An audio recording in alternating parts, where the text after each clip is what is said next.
What's going on, folks? Adrian here. Welcome back to the channel. Let's kick off the new month with a look at all the upcoming MMO launches, new content, and tests heading our way. So kick back, relax, and remember, all subsequent launch announcements and news can be found in my news drop videos, so subscribe to the channel and never miss an update.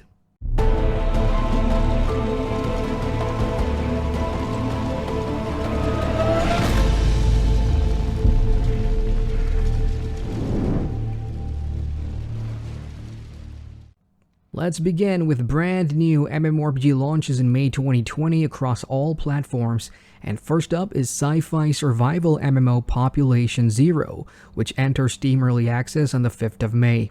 For a buy-to-play price of $30 with a 10% discount during the Early Access period, players must survive on the planet Kepler, where it's a race against time. You have 168 hours or a full 7-day cycle to explore, craft, learn new technology, and build your way towards survival against the local creatures and other players by working solo or co-op with others.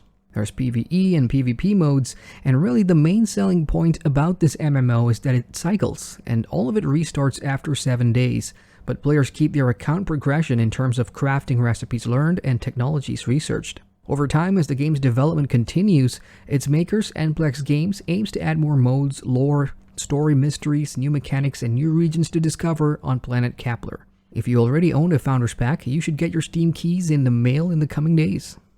Next up is the Arena Fighter spin-off and standalone game from South Korea's most popular export, Black Desert Online. I'm talking about the Shadow Arena, of course, which enters Steam Early Access on the 21st of May, after a grueling series of beta tests since the start of the year. In Shadow Arena, 40 heroes battle against each other in fierce, action-packed matches to become the final survivor. Players can choose from one of 9 playable characters, each with their own unique fighting style. To climb to the top of the pack, players must hunt monsters and collect loot to upgrade their gear and gain buffs. What's more, impeccable skill execution and well-timed evasive tactics are critical in turning fights in your favor. While Shadow Arena does draw inspiration from Black Desert, especially in the aesthetic department, it has created its own unique style, drawing from the MOBA, Battle Royale, and MMO genres to create an arena fighter. The game will have 2 gameplay modes, solo and team. While players can boast their skill in the solo match, complex strategic gameplay is required in the team mode. So far, there has been no announcement on the pricing of the game at time of recording this, so stay tuned for that in the coming days or weeks.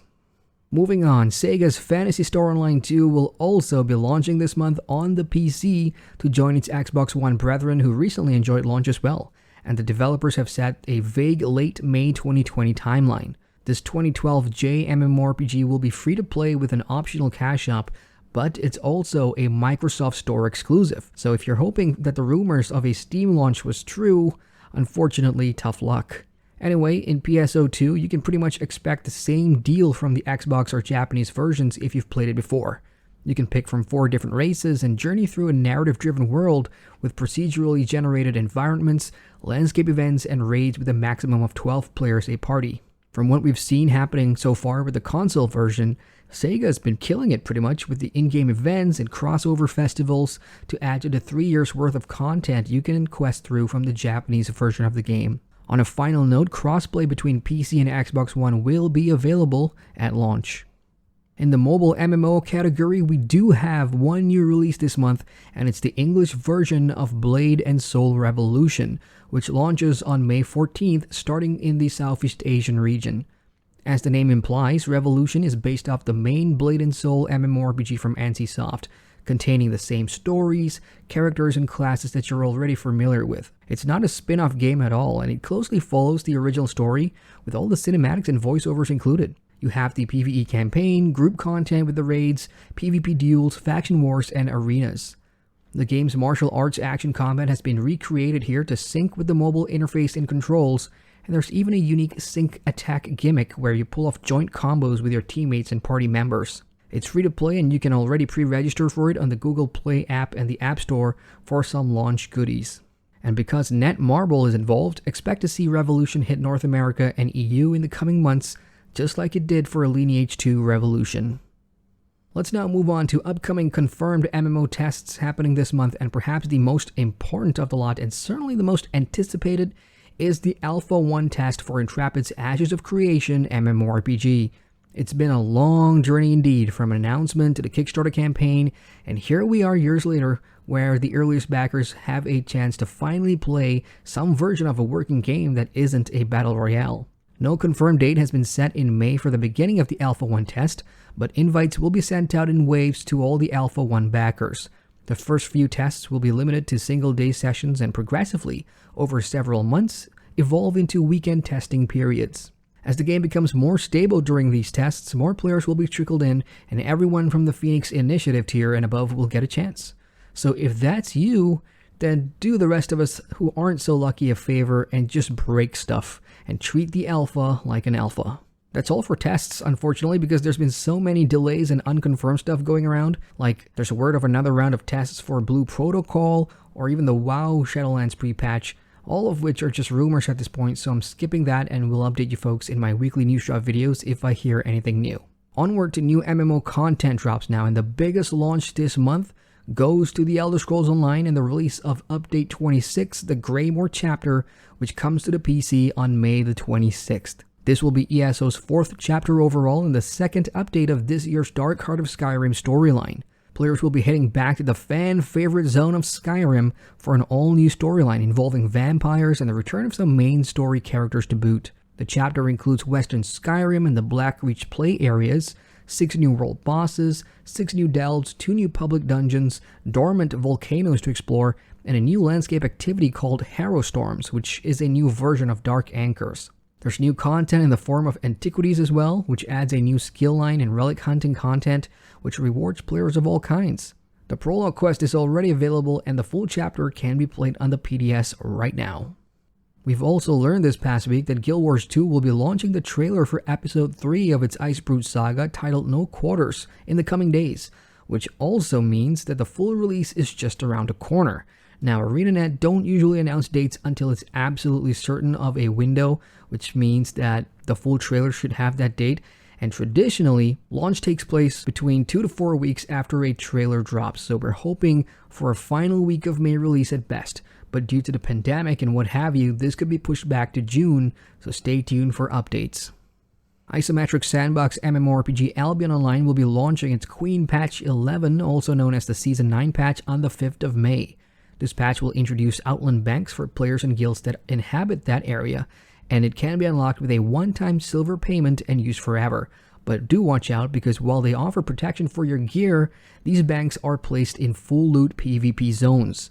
Players can also expect UI and map improvements, guild season changes, and a whole new way to play on mobile phones with an updated virtual joystick, HUD layout, auto-targeting, and more, should you ever get tired of sitting at the PC and want to use your phone instead.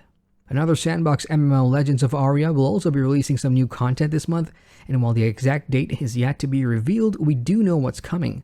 Known as Patch 9.5, the update will bring Chaos Zones, which triggers players to become chaotic upon zone entry, and they are free to attack and can be attacked by others, while incurring no murder counts or skill loss upon death. The most exciting thing for players is probably the brand new seasons and the rewards it brings, like thematic mounts and weapons that can be earned through completing tasks to earn season points to unlock them all.